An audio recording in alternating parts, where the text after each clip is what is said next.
So now, ladies and gentlemen, let's welcome our first fighter to the cage. Out of the red corner, let's welcome Vado, the Hollow Brown.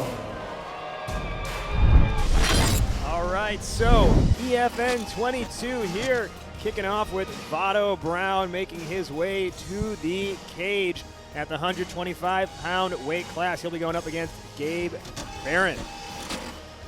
Yeah, this is just one of three of the G2 fighters that we're going to be seeing tonight. Gilbert Grappling, of course, a longtime staple of the mixed martial arts scene here in the Midwest, constantly putting out high-level talent right now. A very strong crop of young up-and-comers, Vado Brown being one of them, 26 years old, debuting tonight, along with his teammates Terry House and Fitzgerald on this card. Yeah, and this huge night of action here for EFN 22. Be interesting to see how he faces off against another guy that's rolling deep tonight, and Gabe Barron out of Ricardo Lama's fight team.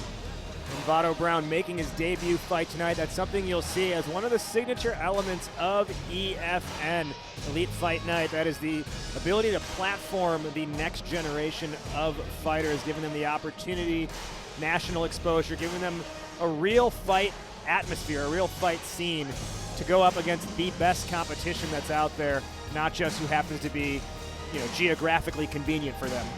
Yeah, absolutely, and we've seen it time and time again. A lot of the stars of tomorrow getting the opportunity to catapult themselves directly from the EFN cage. Here we have Vado Brown looking to do exactly that against a tough customer. And now let's welcome his opponent, Gabe Barron. Fighting out of the blue corner, Gabe Barron.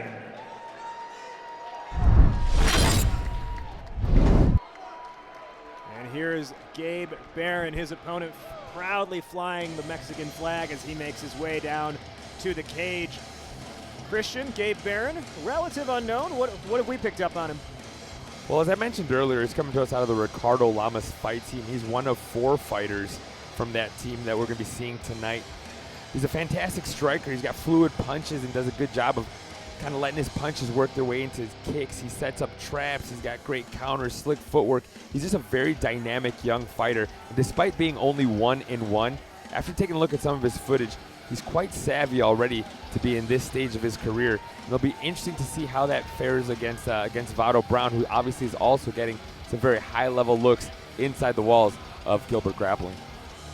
Now that Ricardo Lama's fight team is one that you know very well, Christian. They've got a signature style to them. Can you talk to us a little bit more about, what the traditional Lama's fight team fighter brings to the table? Well, Ricardo Lamas himself has a wrestling background, a longtime Elmhurst College wrestling standout. So you see usually some really high-level wrestling coming from that gym. But what we've seen in most recent events is fighters like Ronnie Hauser, guys like Jalen Gibson, guys that have really been able to evolve their game inside the walls of Ricardo Lama's fight team. And they bring a very, very very well-rounded style to the cage. And Barron, like I said, we've seen that he's got some very high-level striking coupled with the grappling that he's getting at Ricardo Lama's fight team. You just know that you're going to get a very well-rounded mixed martial artist in Gabe Barron tonight. Okay, Barron getting checked out by the officials here, making sure that all looks good before these two fighters square off here at Elite Fight Night 22. Yeah, Barron is one of those guys that's all in on that fighter lifestyle. He himself is a coach. He teaches boxing, kickboxing, group fitness at UFC Let's get the Naperville. action started. Now he's getting a chance to make a name for himself inside the EFN together cage. for 3 3-minute rounds. Introducing first, fighting out the El Popo Tortillas red corner. He stands 5 8 inches tall, official weight 126 pounds, representing Gilbert Grappling from Chicago, Illinois. Please welcome Vado, the Hollow Brown. And now welcome his opponent, fighting out of the Goji Resistance Apparel blue corner. He stands 5 feet 4 inches tall, official weight 125.1 pounds, representing Ricardo Lama's fight team from East Aurora, Illinois. Let's welcome Gabe Barron. The referee in charge, Skylar Slade. Thank you to Mike Vale for the in-ring call. And here we go. It's Vado Brown versus Gabe Barron at EFN 22. Fighters touch gloves and square.